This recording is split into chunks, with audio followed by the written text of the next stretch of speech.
सगळ्यांना शुभ दुपार. झाली का सगळ्यांची जेवणं? तर मी आणि आत्या आता जेवण करायला बसणार आहोत. आत्यांसाठी बनवलेली आहे गरमागरम अंड्याची बुर्जी.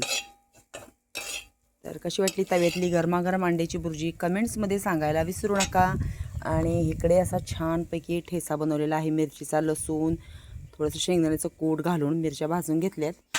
आणि आज भाजी काय बनवलेली आहे, सकाळी भाजी एक बनवलेली आहे छानपैकी असं सुक्कं वांगं, येसराचं कांदा वगैरे घालून तेलातलं मस्त असं वांगं, चपात्या आणि ज्वारीच्या भाकरी, अशा छान भाकरी आहेत. आणि आज वेगळाच बेत आहे.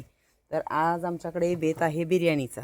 आमच्या पोराला एकदा एखादी गोष्ट आवडली की मग आमचं पोरगं त्याचा काही पिच्छा सोडत नाही. तर हे बघा अशी मस्त खाली असं चिकन बनवलेलं आहे सुक्कं.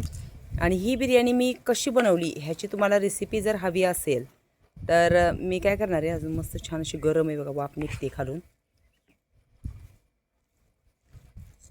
आधी चिकन मी बनवून घेतले. हे सगळं मी कसं बनवलं आहे ह्याची तुम्हाला जर रेसिपी हवी असेल तर मला कमेंट्स करा. मी कमेंट्स ह्याच्यामध्ये छानपैकी असा तुम्हाला या बिर्याणीचा गावाकडच्या पद्धतीची साधी सिंपल बिर्याणीचा मी तुम्हाला व्हिडिओ करून चॅनलवर छानपैकी टाकेल. तुम्ही नक्की बघा.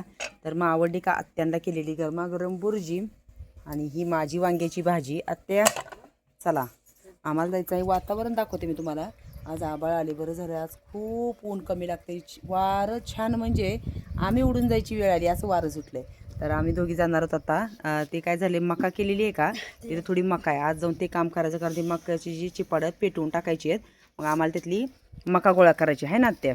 चला आत्यानी भरपूर जाऊन काम केले आज सकाळी.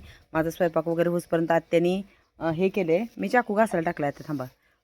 काय केलं, 2 पेंडकी गवत आणलं, मकाच्या खळ्यावरती थोडी मका होती ती वारं सुटलं म्हणून ती सगळी उपणून वगैरे तिथलं भरून टाकले. म्हणजे पावसाच्या आत काय करायचं आहे, हे करून घ्यायचं, धान्याची पोती आत घ्यायचे. तर मला कमेंट्समध्ये एका ताईंनी विचारले की तुम्ही गहू मशीनने नाही का साफ केलं, पण नाही तसं काही केलं नाही आहे. ते थोडेसे चाळावेच लागतात, भरपूर त्यात असा चाळ निघतोय. चला मग या सगळ्यांनी जेवायला जेवण करतो आणि 4 वाजेपर्यंत ते काम करून येतो मकाचं. म्हणजे 4च्या नंतर परत रोजचंच तुम्हाला माहिती असतं माझं काम, गाईंला आणायचं वैरणी वगैरे. मग जेवणाचा बेत आमचा कसा वाटला कमेंट्समध्ये सांगायला विसरू नका. स्पेशल हे वांगं खूप छान झालेलं आहे. तुम्हाला तर आमच्या इकडचं वांगं खूप आवडतं. ठेचा, अंड्याची बुर्जी, गणेशला आज बिर्याणी खायची होती, मग मस्त अशी पातेलीत बनवलेली आहे बिर्याणीची रेसिपी मी नक्की दाखवणार आहे तुम्हाला. भेटूया पुढच्या एका छान व्हिडिओमध्ये.